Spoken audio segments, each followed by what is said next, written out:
We're so glad you've joined us on the ERLC podcast to explore how the Bible addresses important cultural issues pertaining to life, religious liberty, marriage and family, and human dignity, and how we can walk in wisdom for God's glory and for the flourishing of our neighbors. If you're enjoying this podcast and find it helpful, please leave a review wherever you listen. This will help more people find and benefit from what we're learning together. We are grateful for the time you take to join us for these conversations.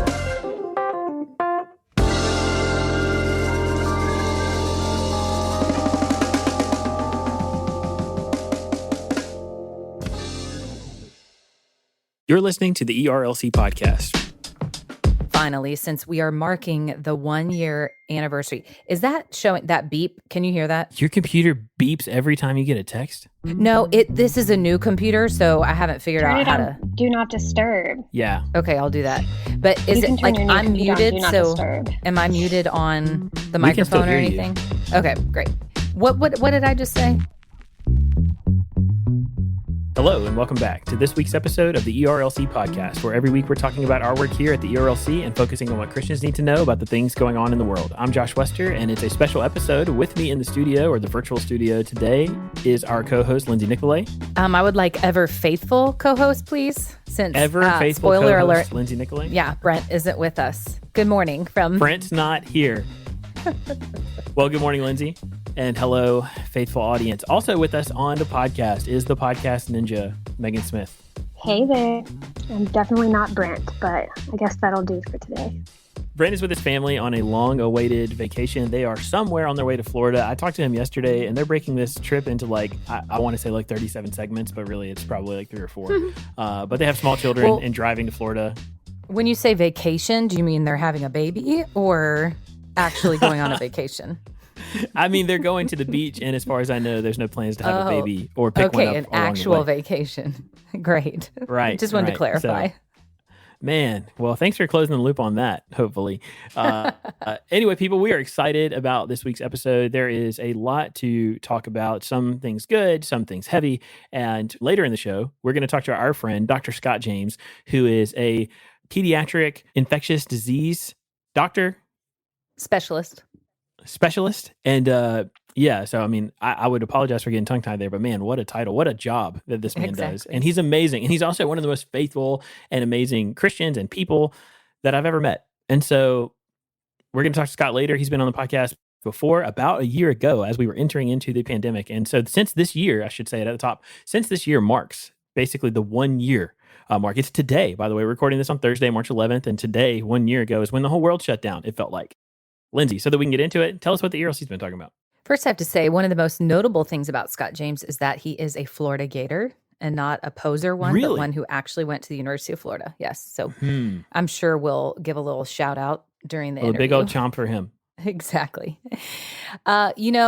This does mark the 1 year anniversary. I don't know if you can call it that, of the pandemic. It's just crazy to believe that we've made it this far. And at the same time that we have a vaccine after just a year and we're looking at opening again, returning to some semblance of normalcy. So I thought I'd start off to just highlight the importance of church membership. So our intern, Andrew Bertadotti, has an important article titled 3 Ways Church Membership Challenges Our Individualism. We have felt as believers the importance of church membership this year more than ever, as we have not gathered in person as usual, and we've been deprived of our face-to-face community. And I am so ready to get back to church. My family hasn't made it back regularly yet. But this article also reminds me of a book that I'm reading that I mentioned on one of the other episodes that we've recorded. I don't remember which one, but a book by David Brooks titled The Second Mountain, where he talks about our individualism and talks about how dangerous it is, that we were really made for community. And so Andrew, in this article, highlights several ways that church membership challenges this aspect of our individualism. And I'll just give you a teaser. Church membership means we can't choose our community. You know, you often hear you can't choose your family. you kind of can choose your community, but once you plug into your community, you discover that it's not the community you thought it exactly was. Church membership means we're rooted rather than detached, which a lot of us this year have felt so detached. And then church membership means we can't curate the opinions around us, which is so true. So I would encourage you to check out this article and be challenged to look at the ways maybe that COVID has fed into the tendency toward individualism this year, and how the Lord maybe calls you to break out of that as we return back to quote unquote normal.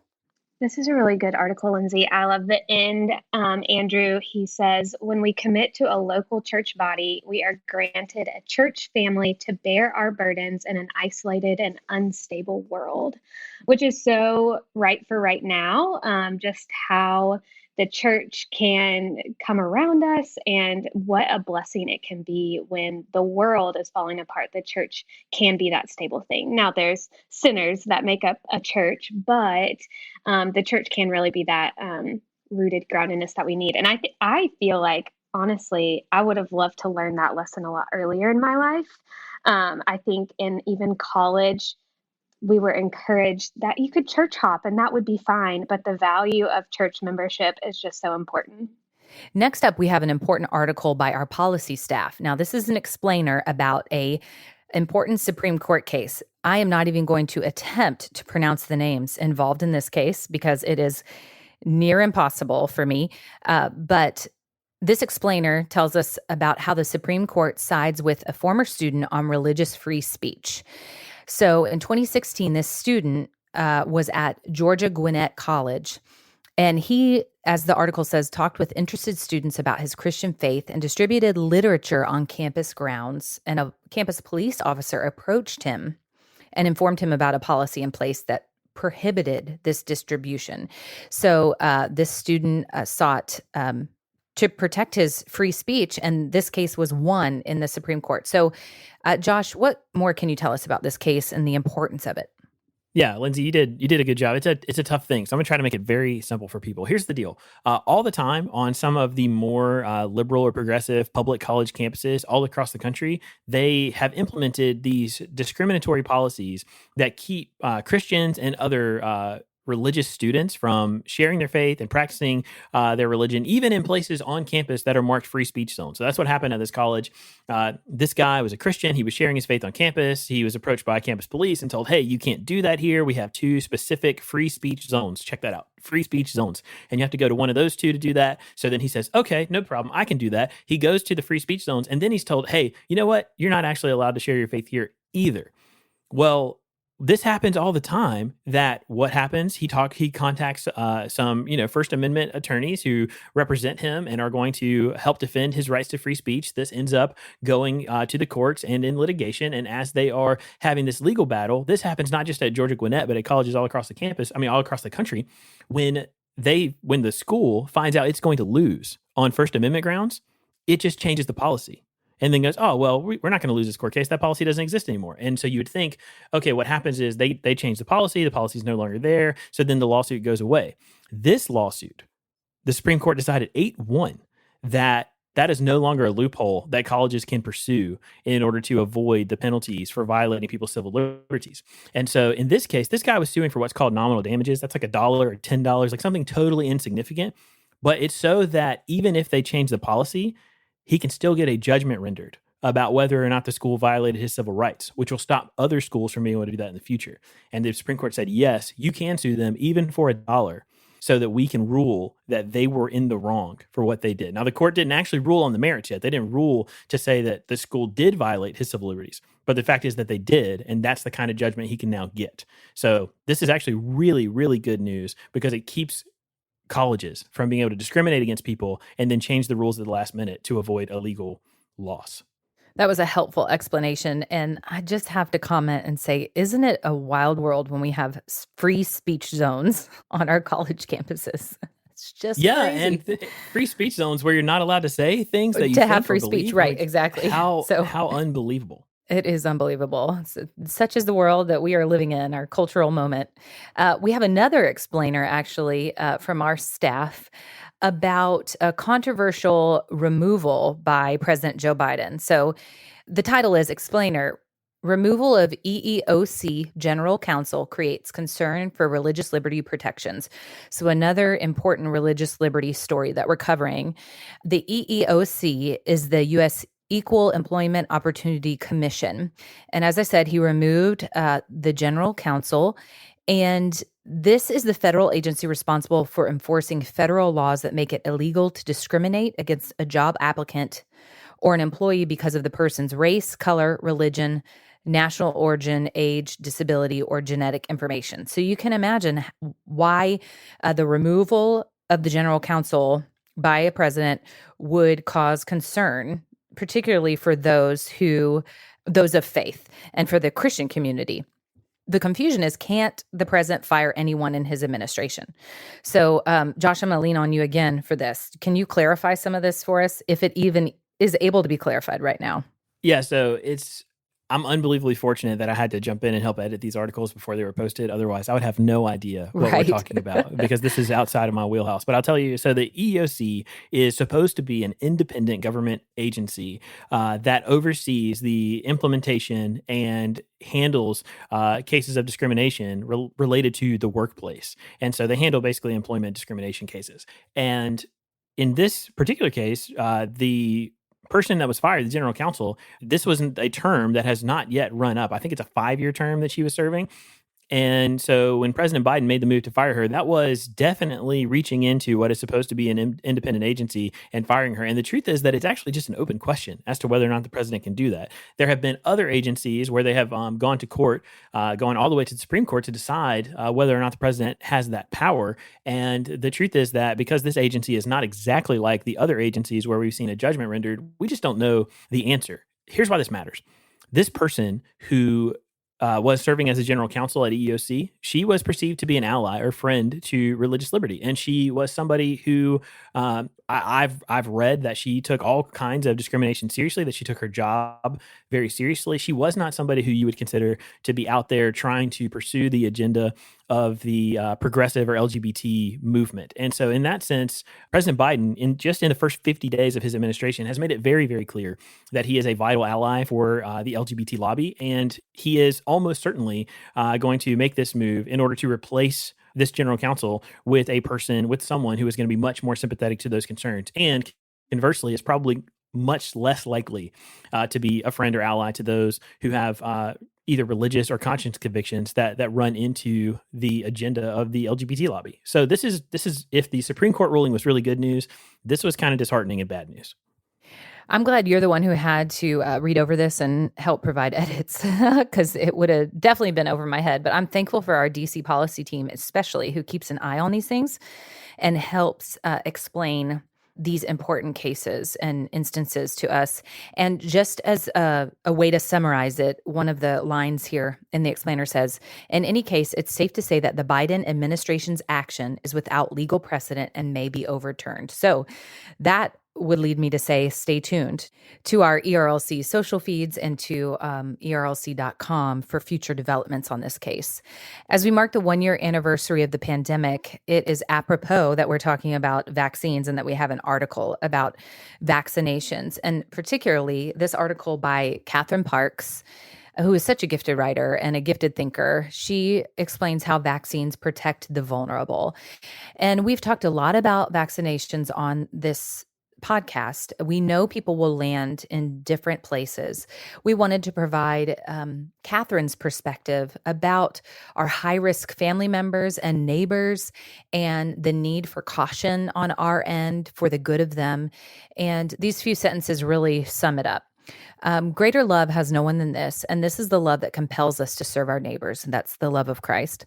All of us may not have experienced the past year in the same way, but by God's grace, we can experience the same joy as we set aside our preferences and desires and act for the good of those around us. And really, that's what we believe at the ERLC is at the heart of thinking about these vaccinations as we consider the ethical implications. We want to think biblically about these things, and we want to act not out of our own preferences and desires, but out of love for those around us. I love that line that you just read, Lindsay. We can experience joy as we set aside our preferences and desires.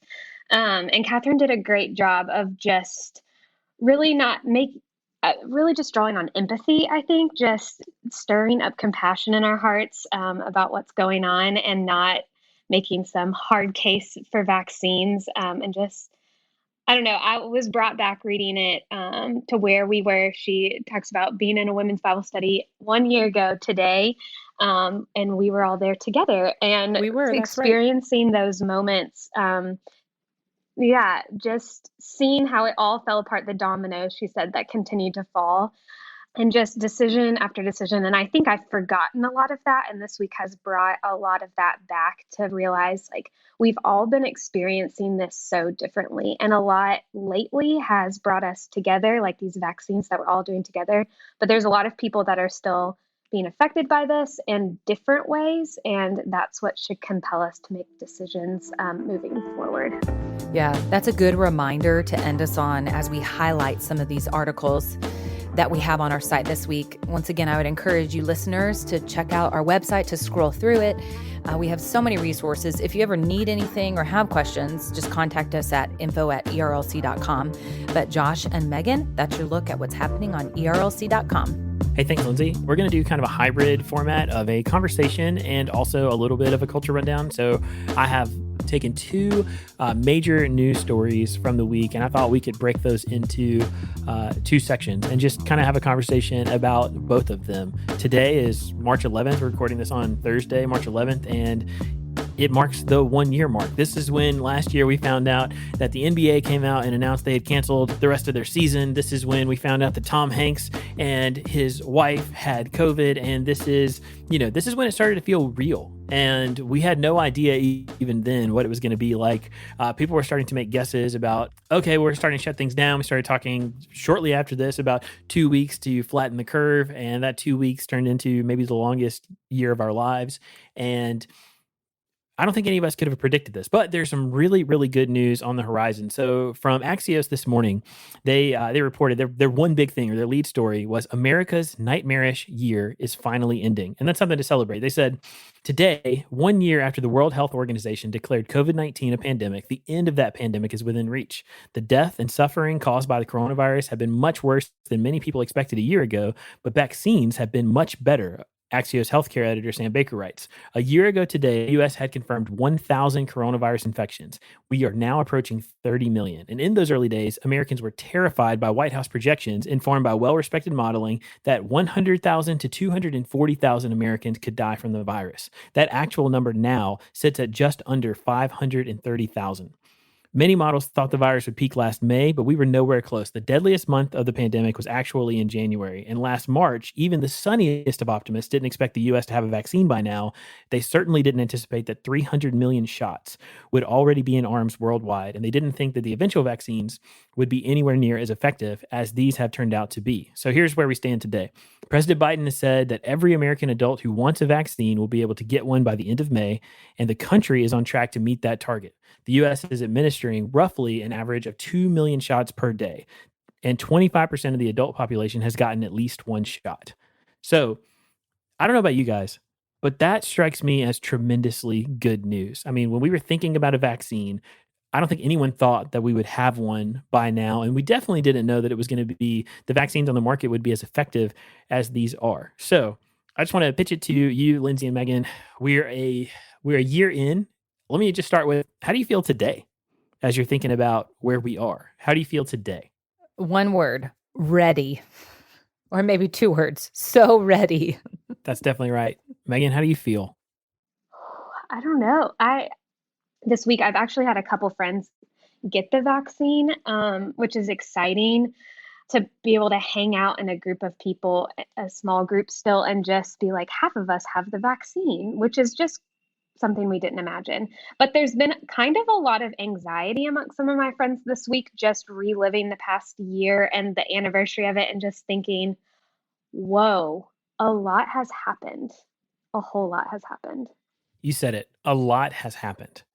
And when I think about where we are right now, I mean, Lindsay's so ready resonates with me greatly. I know that, people listening to this podcast live in all kinds of places. Some places are still fairly locked down and restricted. Some places are wide open. Texas has proudly said that they're open for business. And we've got some listeners who are in Texas who, man, their lives in many ways feel like they're back to normal. But even if you're living that life that's back to normal, you're still kind of living under the specter of the virus, the possibility that you or somebody that you care about could get it and potentially could be very sick or harmed from it. And so we're all ready to move on. I know that last week my wife was able to get her first round of the Moderna vaccine, and it was like a day of celebration in our house. Both of my parents have had their first round of vaccines in North Carolina, and that was something that was great relief to me. And I've seen so many people say similar things, whether it's on social media or just in conversations about seeing their parents or their grandparents receive the vaccine, to know that they're going to be able to resume living their lives, and that they'll be safe, and that they won't be in danger of severe illness just from going to the grocery store or going to work one day or going to a baseball game or whatever that might be. And so it has been, I think honestly, it's going to take me a long time to process this. I was talking to my 7-year-old about it the other day, and I said something to him like, I've never lived through something like this before. I really don't know what it's going to be like afterward. And he said, "You've never lived through this before?" And I said, "No. And I hope you don't either. Like, I hope you never experience this ever again, because what a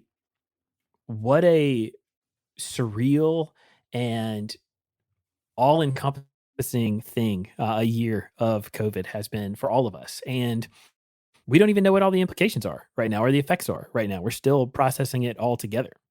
And at the same time, I'm torn because I know all of our experiences have been different. There's been sorrow and joy mingled together. I don't want to go back to the rat race pace of life. Like, the slowing down was nice, although I'd like to have control over the slowing down. And the family time that I've been able to have has just been invaluable. Now, if I had been going through this pandemic single, like I was for so many years, I would feel a lot differently. I probably would have moved in with family or something like that. But to have time just with my husband at home working and 2 small kids, one having one during the pandemic just recently, it's just been so nice and such a blessing, and a time that probably will never happen again until maybe my husband and I retire one day, which is weird to think about. So yeah, I just feel torn in so many ways. Meagan, I'm going to go to you first. So I know you have picked up a couple different new things during the pandemic that have actually been kind of wonderful. It has brought opportunities for you to do things that you weren't doing before, that you've talked about how great they are. So could you tell us about maybe some of the positive, if unintended, things that have come out of this time? Sure. I don't know what the couple of things that you're talking about are, but You picked up a fiance. I would say, yeah, I did pick. That's what I was wondering. I was like, is he talking about that? I did pick up a fiance. So, like, just the life change, like, on top of this crazy year, has been even crazier for me personally. Finding new rhythms. It's been a long time. I would love to go back and do it. I once counted about halfway through this year how many miles I walked, because that's all I could do for so long. And like living alone, like, it was next level of, just me, myself, and I at the house, and just some sweet time with the Lord, creating new rhythms of consistency, which have been really good. The Peloton app, working out, those kind of rhythms. And then slowly, as we've been coming back together, one of the things that I have picked up is hanging out with a group of my friends consistently every Tuesday. We hang out on the porch, and we've been doing that for a year, meeting outside. We still do that around the outdoor fireplace, and friends that I've had since middle school and high school, we've created that rhythm again, and I have loved that, and I don't want it to stop when the pandemic stops. That's really cool. Lindsay, what about you? I picked up a baby. That's a new thing during the pandemic. So that has changed some of my rhythms around here, and it has been a positive yet challenging development. Lindsay, what's so crazy is that I don't even know if I really saw you in person at all while you were pregnant. Like, you had this like hidden pregnancy, and then you just suddenly have a baby. So I weird. know. If I could have done it, it would have been awesome to just totally keep it a surprise and just all of a sudden showed up with a baby. That would have been the best, but I couldn't keep it quiet that long. Josh, and I can't believe I'm saying this when Brent is not on the podcast for his reaction. You'll be happy to know that pigs have started flying, and the next show that I started while I am feeding the baby is The West Wing. I didn't have words to say in response to that. How awesome is it that Lindsay has, after all this time, finally caved? So I don't know if you made it, how far you're in, but the end of season 1 is where that's where it gets good. So you just got to hang in. But see, I've actually seen The West Wing before, but I don't think I watched the last season, and I've seen it in a different light because this is before my time at the ERLC. And I know season 1 is on the struggle bus, many say, but the first couple of episodes have actually been enjoyable. So the dialogue is fantastic, I will say. So, I just hate to admit that. I didn't even want to admit it, but watching The West Wing. Well, I just want to say that I am both amazed and overwhelmed. I can't believe you did that while Brent wasn't here. How's he ever going to know? It's going to be like the biggest surprise ever. Well, I guess we'll find out if he listens to the podcast. I was going to say, we're going to have to tell him that there's a big Easter egg in this episode for him. Exactly. And so, yeah, I think we should celebrate. There were good things that happened during COVID. And so Meagan getting engaged was among them. Lindsay having a baby was among them. These were, 2 big podcast things to celebrate. In fact, those might be the 2 greatest things that happened in terms of our podcast career over the last year. I actually followed Meagan's advice on this. I started Zoom calling with friends that I never get to talk to in person. And we started doing more group chats instead of individual phone calls. And I've started a million text threads during the pandemic that I did not have going before. And those have been very, very life-giving to me. And so that has been, again, some of that unintended positive outcomes of this year of plague.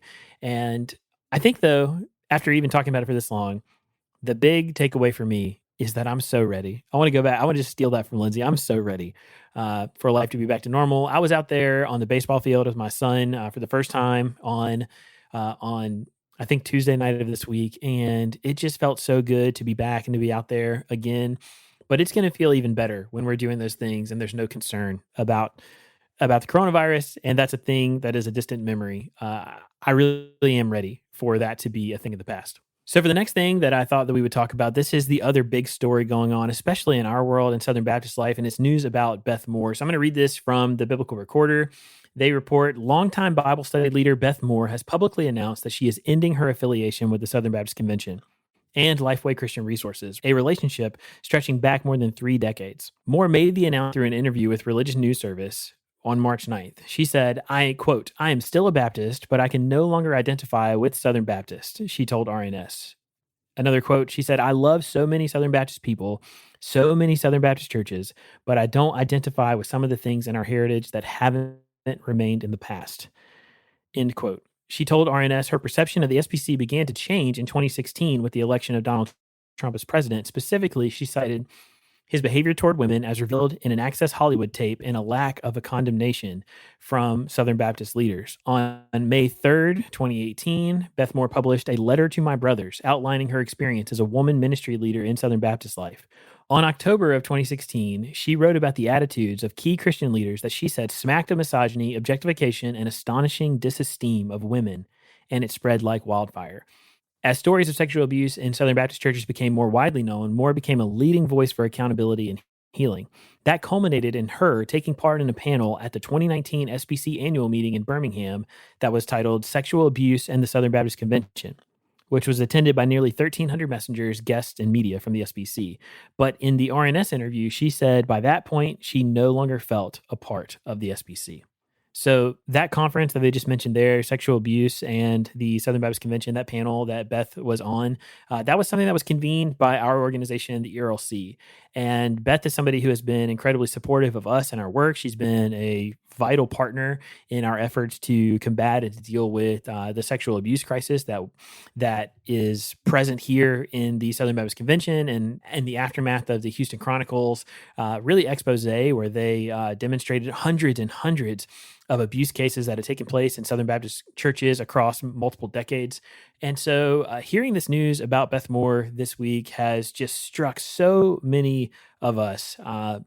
It's been painful and hard to think about someone. Beth is among the most famous Southern Baptists, and to watch her not just quietly leave the convention, but to watch her depart, and for her to have put out there why the things that she sees as issues in our convention that she feels like cause her to no longer be able to affiliate with the convention and to partner with Lifeway, which is basically the resource and publishing arm of the SBC.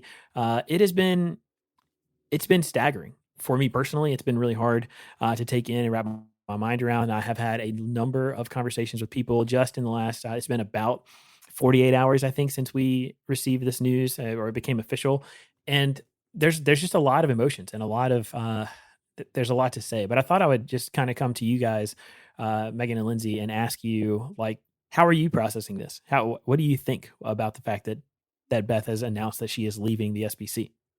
I guess I've got to start off and say that Beth Moore's Bible studies and books were just instrumental in my life and my walk with the Lord and my study of the Bible when I was in college, when I was probably in high school, a senior, and then in college. And I had learned so much from her. Her love for the Lord and his word is contagious. Her encouragement to sisters in Christ in particular is just astounding. And so many of us just owe her a debt of gratitude, and she has been greatly used by the Lord in so many ways, and will continue to be used by the Lord. So I'm very thankful for that. As it stands today, Beth Moore and I would probably hold to some different beliefs, not when it comes to orthodoxy, but to some other things. We would diverge at the fork in the road when it comes to certain things. But I do just think it's tragic that she feels like the SBC is not a place for her because of things like racism that has been seen, particularly on Twitter, because of the things that she mentioned: misogyny, objectification, disesteem of women. I mean, those things just do not have a place, not just among the SBC, but among believers in general. There's no place for those things, and they should be repented of in all of our hearts. And I think it's important to note that Twitter doesn't represent the majority of Southern Baptists. Even some of the Southern Baptist leaders that may have led to her departure, there are a lot more Southern Baptist people and faithful Christians and churches than those that are represented by the vocal majority on Twitter, shall we say. I think it's important to remember that. I'm just kind of verbally processing this because I'm not an expert, just kind of thinking about it out loud. But I have to say, I was kind of caught off guard, but it kind of made sense to me. I think if I look back, I can see this trajectory maybe coming, though it is still just sad, and it's still, the SBC should be a place where any woman would feel at home and would feel welcomed and would feel valued, and would feel like they are pointed to Christ constantly. So I think that's the heart of the matter for me. That's really good, Lindsay. I also am just kind of now processing. I feel like I need to sit down and fully understand and just think through all these implications. Beth Moore's studies also, I've gleaned so much from them. I've watched other women glean so much from them and then take on teaching roles as well. And so her influence is it's just massive. And I don't think so many people that I learned under, even if it wasn't directly under Beth Moore, would have been who they are without her leading the way in that. I think, though, what we all love and know about Beth Moore and what she has taught us is that we hold tight to that, just like we talked about earlier. Like, church membership is important, but Beth has taught us like to love Jesus more than that, and to love the word more than that. One of the things that I look at her and have seen her at events and walked beside her backstage, and I think something that just sums that up is just like how tightly she clings onto her Bible at all times. Like, that thing, if you have seen it before, her, when she is speaking and teaching, she holds so tightly to that. And so, above all else, her affiliations and what else, she loves Jesus so much. And I think that's what we can glean from Beth. And I hope that her ministry continues in other ways. I know it's going to. I know it's not going to be through Lifeway and those platforms, but I hope that she continues to teach faithfully. What about you, Josh? How are you processing everything? I'm in the same place. I'm not ready or even willing to give up on the institution that is the SBC. The International Mission Board is the single greatest missionary sending force that has ever existed. We have thousands of missionaries on the field right now across the world because of our cooperative effort. And the truth is that when I think about who Southern Baptists are, I mean, some of the conversations I've been having with people say, "What do you mean when you say the SBC?" And the truth is, we try not to, this is a very positive podcast. We try to talk about the good stuff and the happy stuff, but like some of the discourse that happens about SBC related matters, and more broadly than that, evangelicalism on social media, particularly on sites like Facebook and Twitter, it's toxic. It's terrible. But if you go spend time with real people who are in SBC churches, so many of those people are wonderful, and that they're wonderful, and that transcends whether or not they're from more traditional and very, very conservative churches, or whether they're from more like urban church plants. Like the cultures that are in the SBC, they vary greatly from congregation to congregation. But the thing that unites us is the gospel. We have a very broad and excellent and faithful statement of faith called the Baptist Faith, the Message. And it is the thing that we're able to unite around. And it provides a very big tent for Baptists to lock arms and cooperate for the sake of world missions, also for the sake of church planting, for the sake of disaster relief and humanitarian causes. We have 6 incredible seminaries. We have Lifeway, which has for decades produced incredible resources to train Christians, children, students, parents. The ERLC does vital work protecting and defending religious liberty and equipping Christians to think about how to apply the gospel to all of life. I mean, there's so much good stuff that happens in the SBC as an institution, but honestly, it is being threatened because some people in our denomination are clinging to things that are not Christ, that do not represent what we mean when we say Southern Baptists and who Southern Baptists are. And honestly, I think that you asked me how I'm processing it. It is making me, I'm very sad, but it's making me more and more aware of the fact that I think the SBC is facing a critical future.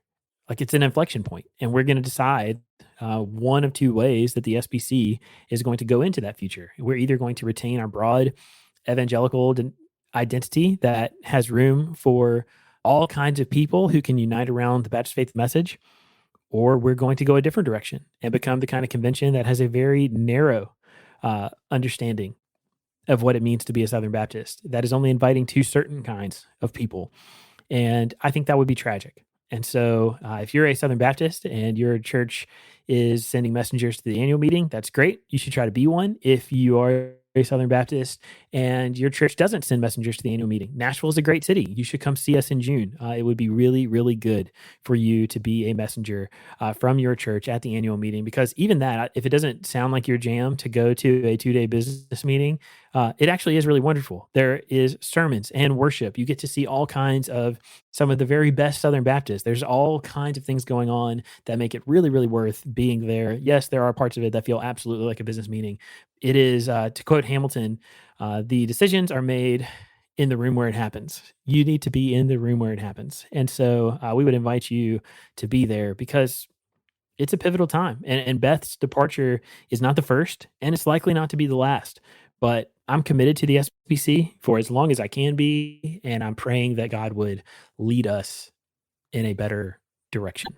This week, to mark the 1 year anniversary of COVID and the pandemic locking us all down, we are delighted to welcome Scott James, Dr. Scott James. He is a very busy man, so we are very grateful that he has joined us. Scott, in addition to being a husband and a father and an infectious disease specialist and a faithful church member, is also an author. And he's got several books, one titled Where is Wisdom? A Treasure Hunt Through God's Wondrous World. And it's inspired by Job 28. But the one that we're going to talk to him about this week is God Cares for Me, helping children trust God when they're sick. And of course, Scott is one who speaks from experience with the children that he works with and from compassion and with a pastoral heart. We are excited to welcome Scott and talk to him about all things COVID and how we can care for those children around us who are sick. Well, Dr. James, welcome back to the ERLC podcast. Thanks so much for joining us again. As we're getting started, would you just remind our listeners a little bit about who you are? We've already said quite a bit about you already on the podcast, but would you just remind us who you are and what you do, both professionally and in ministry? Yeah, Josh, thanks for having me on. It's a pleasure to be back with you guys again. My name is Scott James. I am a pediatric infectious diseases physician and researcher. Professionally, for my job, I work in pediatrics, but I specialize in helping prevent and diagnose and treat all types of infectious diseases, but viruses in particular are my specialty. So I'm also a avid churchman, right? So I'm an elder and pastor at our local church and spend a lot of time thinking about pastoral issues and shepherding people and helping people and families in particular draw closer to God and live on mission for Him here in this world. I'm married. My wife Jamie and I have been married for 18 years now, and we have four kids. They're kind of elementary and high school age. One of the things that we wanted to ask you about is COVID. So this week is the 1 year mark since things really shut down here due to the pandemic. And we saw 1 year ago today, the NBA announced that it was canceling the season. We found out that Tom Hanks and Rita Wilson had contracted the virus. As a healthcare professional, first of all, thank you for serving, which I just imagine has just been crazy in this last year for you. But as one who specializes in infectious diseases, can you tell us a little bit about what the last year has been like from your perspective? First of all, I just can't even believe it's been a year. It's this weird time warp where the things that you just mentioned, NBA and Tom Hanks and such, that feels like a lifetime ago. And yet, in another sense, this year has gone by in the blink of an eye in a lot of other areas. So it's been very disorienting. As a healthcare worker, it's been a very challenging year. There's kind of no way to sugarcoat it. It's been a rough year. A lot of healthcare workers are struggling right now. A fair amount of mental health issues are coming to the forefront as people are burnt out and tired, just tired from. It really has been the gas pedal all the way down all year long for so many different healthcare workers. And people are in different areas and are experiencing different things. So it's not a universal situation. I do know some doctors who have actually kind of had a slowed down schedule this past year because for whatever reason, COVID has decreased the amount of professional services they've provided. For my role, it definitely has ramped up, and it's been the busiest year of my professional career. Clinically and academically, we've just had a lot going on. We kind of feel like we've been treading water, just keeping our head above water all year long, as we've had increased patient numbers, particularly in my area of specialty, and then just a lot to learn. Right, like we're dealing with this novel virus that prior to a year ago, no one had experience treating COVID-19. And so there was just, from a scientific approach and standpoint, there was so much to learn. And that's one of the heartening things that's happened this year is that the scientific community has really went into overdrive and done some heroic efforts. I'm talking of others, not myself here, that have really benefited our communities. And so the amount of scientific research that's been done in this past year has been just unbelievable, to be honest. And so it's been busy in that sense, and my laboratory and my clinical practice both have been very, very busy.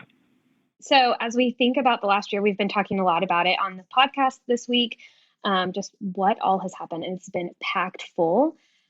We've been talking about Christians in the church and how we've seen them respond. Some good and encouraging, and some that are not so good and encouraging. So from your perspective, we'd love to hear what has the last year revealed from your perspective about evangelicals? Did anything surprise you, catch you off guard from what we've seen? I think as we think through the way that Christians in particular have responded to the pandemic, there's been pros and cons. We'll be blunt here and say that sometimes the cons feel like they've outweighed the pros from a lot of the things that I have seen and experienced. So the pros, though, are that I have seen a lot of good shepherding care going on during this. So even while we're having to do social distancing and in certain areas, people were it was not wise to gather together in a large group and meet, and so churches were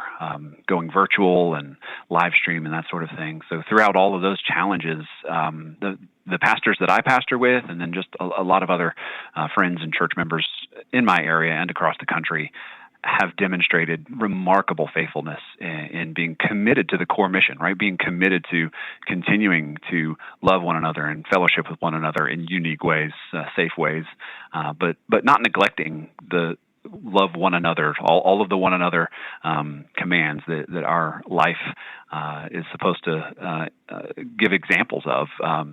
It's been really, really encouraging to see a lot of Christians stepping up and finding unique ways to do that, remaining committed to loving one another in the midst of very, very challenging times.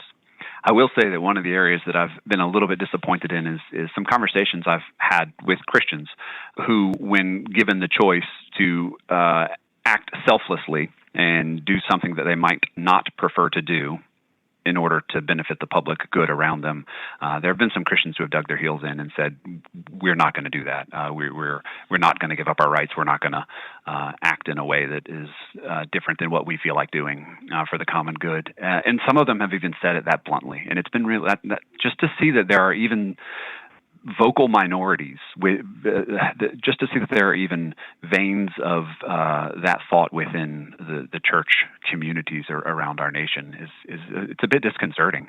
I think we of all people, right? We're the people who are called to love our neighbors. We're the people whose lives are based on self-denial, right? As we commit ourselves to Christ and His church and His mission and the good that we can do for the world in His name, spiritually and physically. And so to see Christians hold on to their preferential way of doing things, even when faced with some pretty good evidence that might actually harm some other people,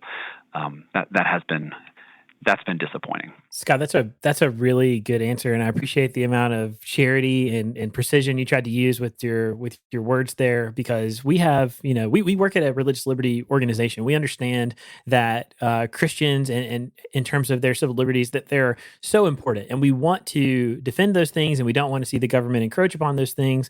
But like you said, like Christians of all people, in a time of a national health crisis, a public health crisis, we should be the first ones to act for the good of those around us. I mean, it's fundamental to what Jesus taught us in the Great Commandment. Apart from loving God with all that we are, is loving our neighbors as ourselves, and just laying down our rights and privileges in order to serve those around us. It has been at times disheartening to see some Christians be very, very recalcitrant or bullheaded or whatever about things like mask wearing or distancing, even when it's clearly they're clearly doing things that potentially threaten the health or safety of those around them. And at the same time, like you also alluded to, I've seen Christians do remarkable things during this time, finding all kinds of ways to serve between Christians and churches all across the nation, meeting needs that have arisen in the last year. So I really appreciated your nuance there. I wanted to jump in before Lindsay. Yeah, and I appreciate that. And you make a great point that when it comes to civil liberties and such, that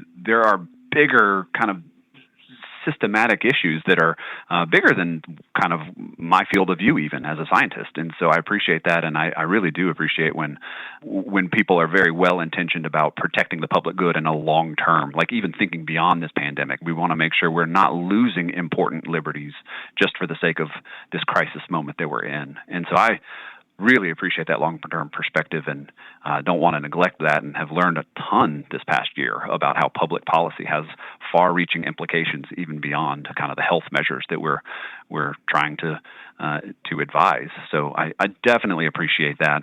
So you, at just the right time, have released another book. And of course, that's just the Lord's sovereignty. It's a children's book titled God Cares for Me, Helping Children Trust God When They're Sick. And you see this up close and firsthand.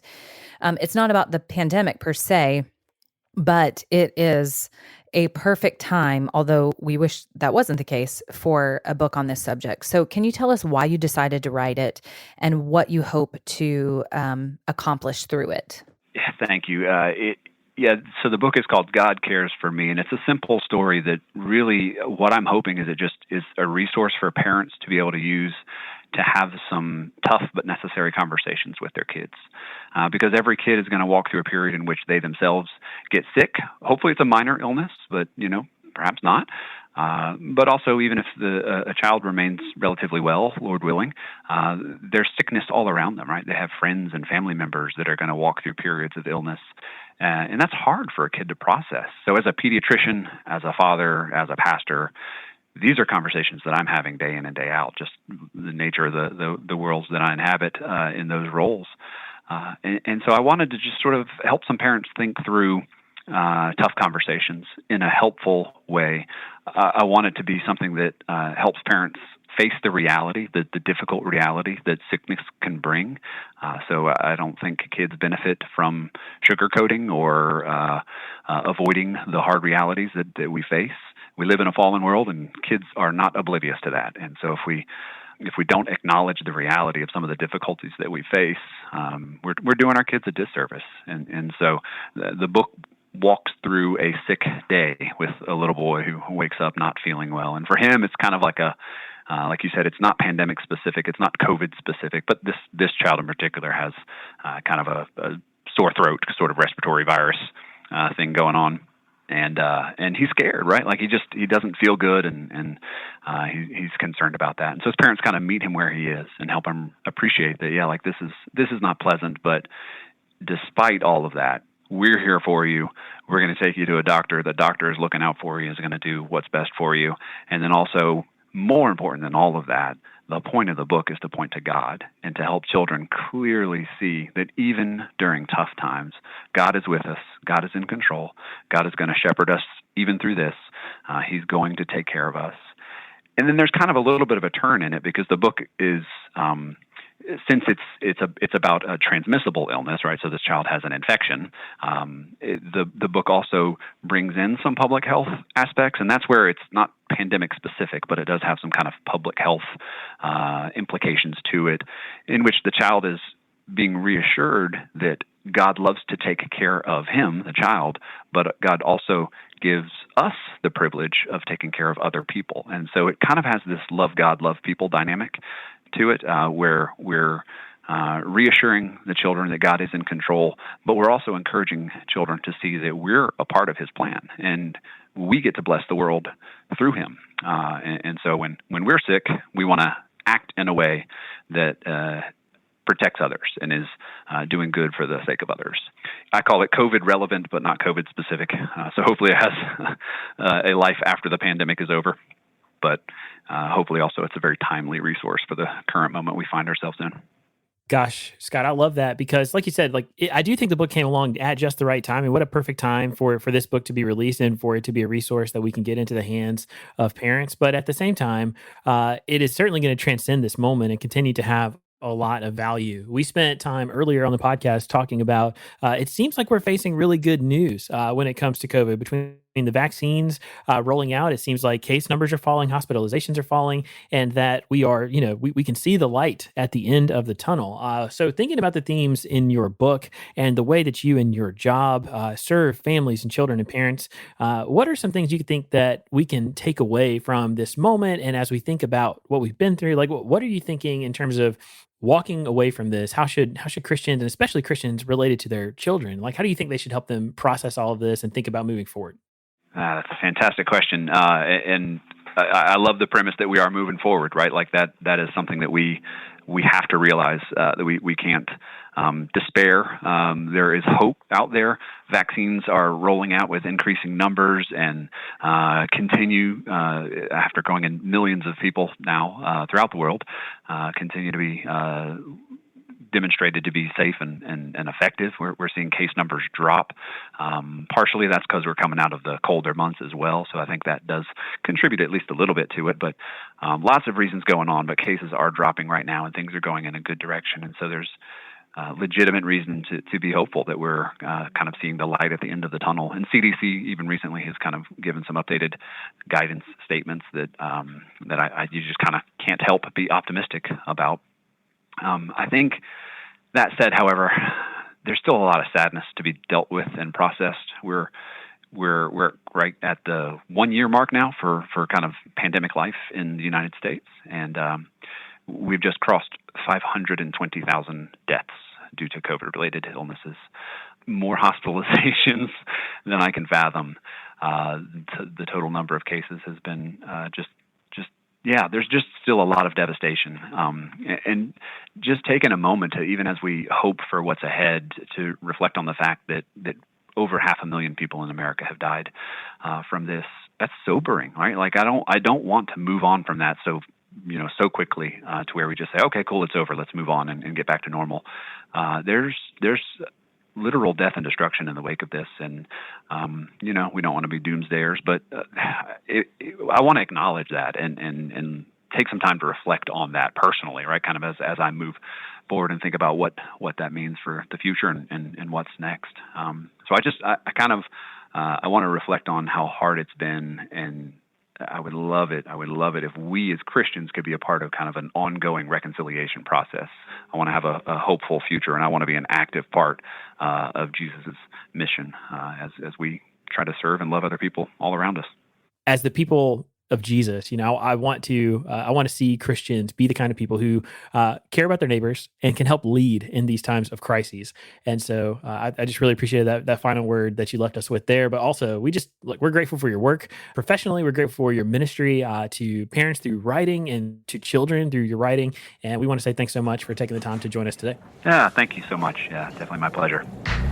So now it's time for the Lunchroom, where every week we tell you about the things we've been talking about with one another. Lindsay was ready to go on the Lunchroom this week, so I'm going to let her go first. Well, as I've mentioned during COVID, one of my hobbies, which has been relatively useless for the bettering of my mind and body, has been watching shows. And so we watched this documentary on Netflix called Murder Among the Mormons. And so it's fascinating. It may not sound fascinating to you, but it is fascinating. It's not grisly, like grisly Murder Among the Mormons. It's more, murder is terrible, but it's more like diabolical. The storyline is just fascinating. So it's about these rare documents that this gentleman found that really revealed some holes in the story of Mormonism. And so it involved the exchange of money to be able to deal with these things. And then some of the people involved wind up murdered. And so you're trying to figure out who did it, what's the motive behind all of this. There's only 3 episodes, so it's not going to take up too much of your life. But it is really fascinating and also gives you a window into Mormonism. So I learned a little bit more about Mormonism than I had known. So if you like those kind of documentaries, I would recommend it. That sounds really fascinating. I know it's not an actual look at real Mormonism, but it just reminds me of the audiobook Educated. So it's a real book, but I listened to the audiobook, and the book was so fascinating and amazing. And her family, they're very hardcore and devout in their Mormonism, and they are just a totally interesting story there. So if you've never read or listened to that, it is really fascinating by Tara Westover, and so that's a resource for free. That's not even my lunchroom. But Meagan, tell us what's on your mind. Okay, my lunchroom today seems small, but it's a big deal because this weekend is daylight savings, and we are springing forward into more sunshine, which I'm just pumped about for so many reasons. It just feels like spring again, like when this happens. And there's a lot of debate out there. I read some articles this week about people trying to get daylight savings forever, like us not doing the whole fallback thing, because I know everybody gets really grumpy when we do that. But I think I'm here for both of them, because fallback and spring forward, because I don't think we would appreciate the springing forward, the saving of time, the extra sunshine if we didn't have the darkness. So there you go. That is a good point. Now, as one who has a fiance and is soon to be married, and Lord willing, there are children in the future, I think you will change your tune when you have little kids whose sleep is messed up, because that is the nightmare of daylight savings time. It just messes with the kiddos. We have our former coworker, Philip. His wife, Cammie, was like a daylight savings time prepper. And so she would, a week out, would like move their bedtimes in the appropriate way. I cannot get myself together enough. Yeah, like 15 minutes per day or something like that. Like it was really strategic. It was. I can't get myself together in that way. Wait, but this one, it's not supposed to mess up your kids, right? It's the fallback that does. Fallback definitely does. I'm not sure about this one because I don't really remember it from Marion.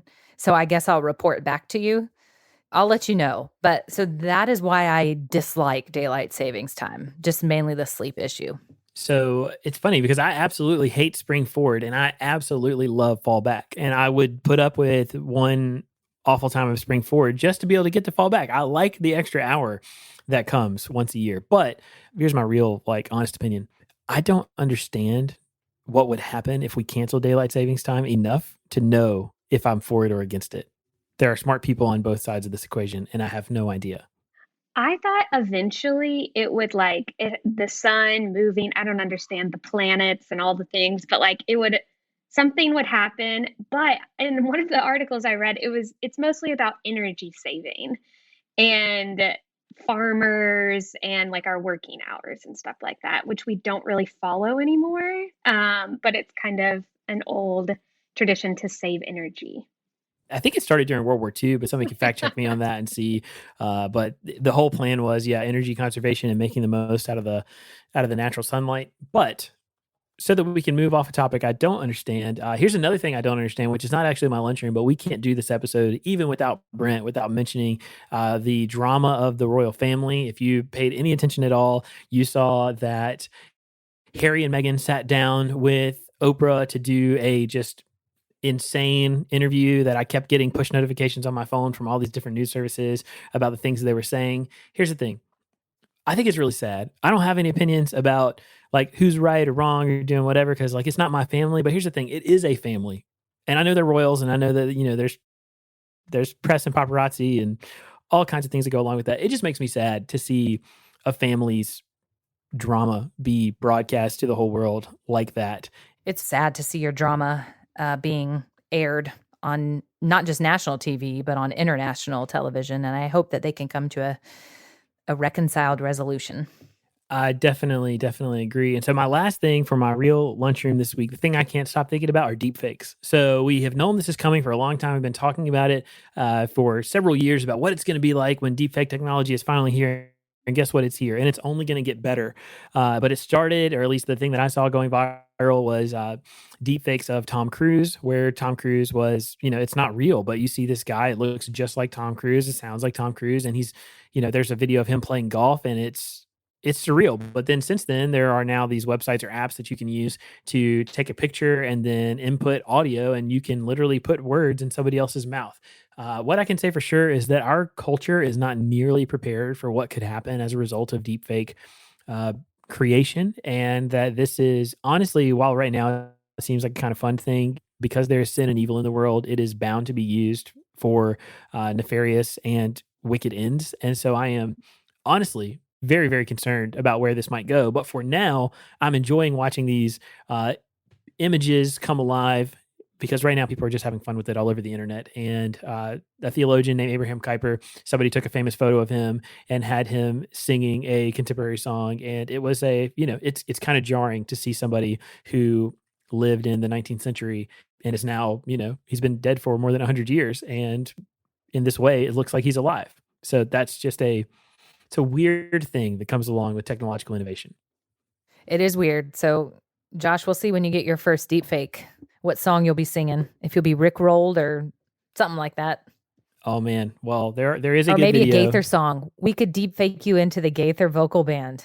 Okay, so that takes me in two different directions to end this podcast, which is one, Lindsay, you didn't sing for us this week, which is really sad. And then two, there is a great video, just the Easter egg out there. There's a great video of somebody getting rickrolled in a deep fake. And if you find it, you can email me and just say, hey, I saw it. But anyway, that's going to do it for today's show. Just want to say thanks so much for listening. Thank you especially to Meagan for hanging out with us and sitting in for Brent while we did this episode. We know that some of this stuff was good and some of it was heavy. We're grateful to Dr. James for taking the time to talk to us today. If you like the podcast and want to help us spread the word, please consider sharing this episode on social media, or you could go into your podcast app and leave us a rating or a brief review. But for Lindsay, Meagan, and myself, and Brent somewhere in Florida, we want to say thanks so much for listening, and we look forward to being back with you next week with more content.